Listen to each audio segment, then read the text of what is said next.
நீலகிரி மாவட்டம் கீழ்கோதகிரி ஒன்னட்டி பகுதியில் கிணறு வெட்டும் பணியின் போது மண் சரிந்து விழுந்ததில் இடிபாடுகளுக்குள் சிக்கி 2 தொழிலாளர்கள் பரிதாபமாக உயிரிழந்தனர். இது தொடர்பான விவரங்களோடு இணைகிறார் எமது செய்தியாளர் நந்தகுமார். வணக்கம். மேலும் விவரம். பிரியங்கா, நிச்சயமாக நீலகிரி மாவட்டம் கீழ்கோத்தகிரி ஒன்னட்டி கிராமம் அருகே உள்ள தனியார் தேயிலை தோட்டத்தில் கிணறு வெட்டும் பணியானது கடந்த 3 மாதங்களாக நடைபெற்று வந்துள்ளது. இன்று வழக்கம் போல் கிணறு வெட்டும் பணியானது பன்னீர்செல்வம், சதீஷ்குமார் உட்பட சக ஊழியர்கள் 8 நபர்கள் பணியில் ஈடுபட்டு வந்துள்ளனர்.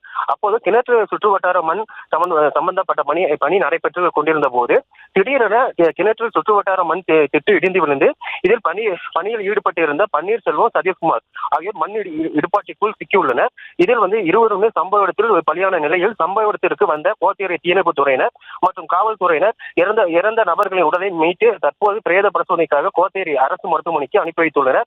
மேலும் சம்பவ இடத்திற்கு சோழமட்டம் கோத்தகிரி காவல்துறையினர் விசாரணை மேற்கொண்டு வராங்க. பிரியங்கா, விவரங்களுக்கு நன்றி நந்தகுமார்.